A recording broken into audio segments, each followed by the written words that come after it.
I'm Clara, and I'm 30 years old, and I have stage 4 lung cancer. I'm from Dallas Center, and then I went to DCG high school, and then I went to Iowa State. Then after college, I moved to Colorado, and then I lived there for about 8 years. And then in January, when I was diagnosed, I moved back to Iowa to get treatment and be surrounded by family who can help support me. Last year, I was having a lot of health issues, like through the year of 2024, and went to so many doctors trying to figure out what was going on, but ultimately ended up getting some lab work done. That was really concerning because my hemoglobin was really low, and they just wrote it off as like, oh, you're severely anemic, and just kind of trying to get me out the door, I think, and didn't really want to like deal with my problems, I guess. And then they had referred me to a cancer center, though, because they wanted to do more blood work and figure out what was wrong. But I couldn't get into the cancer and blood center for about 2 weeks. I ended up, one day I was at my apartment and I couldn't stop throwing up, couldn't hold anything down. And so finally I just drove myself to the emergency room. And that's when they did a CT scan and they saw that I had cancer and it had spread like crazy.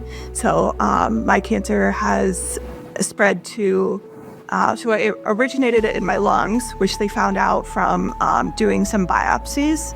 But it had spread to my liver, my breast, my lymph nodes, my bones, my pelvis, and my brain.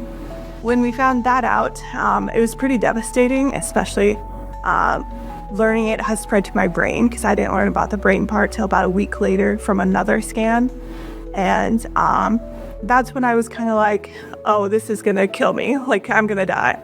But thankfully they started brain radiation like right away. And then I did 5 rounds of brain radiation. And then following that, I did chemo. And I did 6 rounds of chemo, which was 2 different types of drugs. And then I also did immunotherapy at the same time. And so that finished on July 3rd. And chemo kind of kicked my butt. I got really, really sick from the 5th round and the 6th round. And I went to the hospital twice. And after the 5th round, actually my mom found me unresponsive in my room. And like she couldn't get me to wake up. So she called 911 and they took me to the ER. I was in the ICU for 3 days and I don't remember anything. And I went into sepsis. And when I woke up on the 3rd day, I knew I was in the hospital, but I didn't know how I got there. I just saw like this bag of blood and was like, oh my gosh, I'm getting a blood transfusion. And that was probably my like 10th one at that time. Throughout this whole journey, I've had a lot of blood transfusions and platelet transfusions. And but yeah, I finally like pulled through and was able to. I stayed in the hospital for about 10 days, and then after the 6th round, I did another 10 days as well. Same reaction. So safe to say, I'm glad that's over with, and I hope I don't have to do chemo anytime soon. I remember actually after my 4th round of chemo, I knew something was wrong, but I didn't know what it was. I just was feeling like really lethargic, like to an extreme level, and I just felt really lightheaded and really just, I felt off. I didn't feel like myself. And so I had my mom call my cancer center, and they're like, we think you just need some fluids, like come on in, we'll give you fluids. And so I did, and while I was there, I really advocated for myself, and I was like, could you run some blood work and like, let's see what's wrong.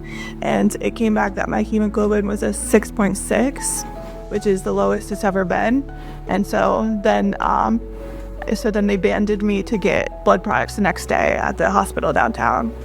So, and then once I got them, I always feel like way better, and it like perks me up. So yeah, it really does. Like, I know people say like, oh, donate blood, like it saves lives. It really does though, because that saved it saved my life multiple times throughout this process. Yeah, and I've never donated blood myself, but it's like, well, once I get healthier, I hope that I can like give back.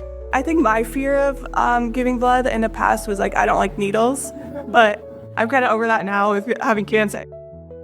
But I would say it doesn't hurt. It's just a pinch, and it could really change somebody's life and save them, and it's really worth it to do it.